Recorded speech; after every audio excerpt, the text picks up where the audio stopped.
കിഴങ്ങാണ്. ഇനി ഇത് മിക്സിയിലിട്ടിട്ടൊന്ന് പൊടിച്ചെടുക്കും. അത് കഴിഞ്ഞ് ആ പൊടിയും അരിപ്പൊടിയും ഉപയോഗിച്ച് പുട്ടുണ്ടാക്കും. കിഴങ്ങ് വെറുതെ തിളപ്പിച്ചതായിരുന്നു. ആദ്യത്തെ തിള വരുമ്പോൾ തന്നെ കിഴങ്ങ് ഊറ്റിയെടുത്തു വെള്ളത്തിൽ നിന്ന്. ഒറ്റ സെക്കൻഡിന് മിക്സിയിൽ പൊടിക്കുന്നതിൽ ഇട്ടാൽ മതി, ഇട്ടിട്ട് ഓൺ ചെയ്താൽ മതി. സാധാരണ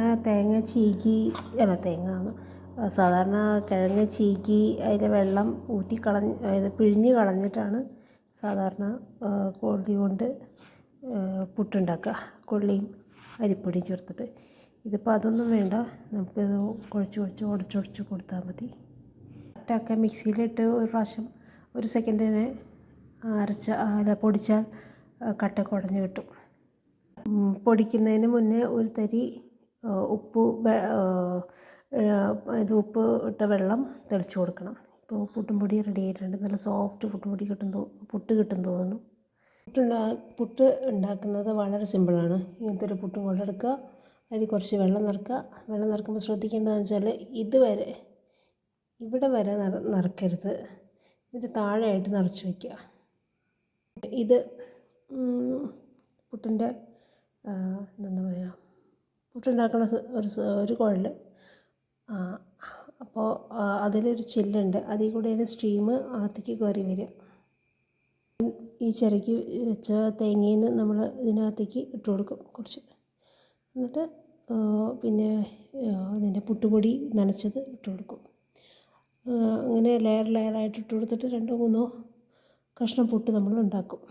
തേങ്ങാ പുട്ടുപൊടി പിന്നെയും തേങ്ങ ഇട്ടു. അതിനുശേഷം ഇത്തിരി പുട്ടുപൊടി മുകളിലിട്ട് കൊടുത്തു. പുട്ടുപൊടിയാണ് മുകളിൽ വരുത്തേണ്ടത്, കാരണം എന്നാലേ നമുക്കറിയാൻ പറ്റുള്ളൂ വെന്തോ വെന്തില്ലെന്ന്. അതിൻ്റെ മുകളിൽ ഈ മൂടിയും വെച്ച് കൊടുത്തിട്ടുണ്ട്. ഇനി തീ കത്തിച്ചു. അപ്പോൾ വെള്ളം തിളയ്ക്കും. വെള്ളം തിളച്ച് കഴിഞ്ഞാൽ സ്റ്റീം പൊന്തി വരും. അങ്ങനെ ഉള്ളിൽ പുട്ട് വേവും. പുട്ടുണ്ടാക്കുമ്പോൾ എപ്പോഴും ശ്രദ്ധിക്കണം, ചിലപ്പോൾ നമ്മുടെ പിസ്സ ഗോപുരം പോലെ ചെരിഞ്ഞെന്ന് വരും.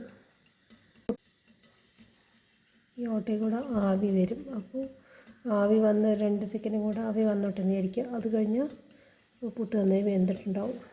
അപ്പോൾ ആവി നന്നായി വന്നു തുടങ്ങിയിട്ടുണ്ട്. അപ്പോൾ ഈ 2-3 ഇതൊന്നും ആവി വരികയാണെങ്കിൽ നല്ലത്. ഇനി ആവി വന്നില്ലെങ്കിലും സ്റ്റോപ്പ് ചെയ്യാം.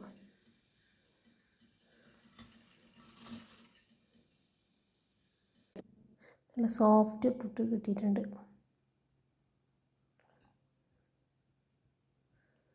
പുട്ടുകുറ്റി എപ്പോഴും എടുക്കുമ്പോൾ ഗ്യാസിൻ്റെ അടപ്പാണെങ്കിൽ നമുക്ക് പുട്ടുകുറ്റി എടുക്കുമ്പോൾ ഗ്യാസ് ഓഫ് ചെയ്തിട്ടെടുക്കുകയാണ് കുറച്ചുകൂടി നല്ലത്.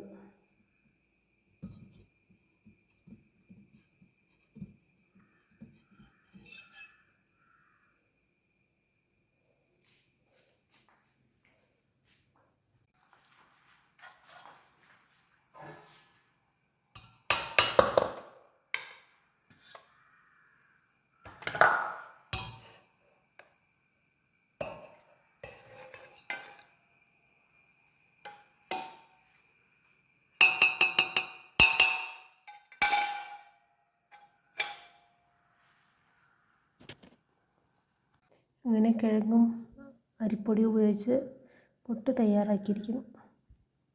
നല്ല സോഫ്റ്റ് പുട്ടാണ്.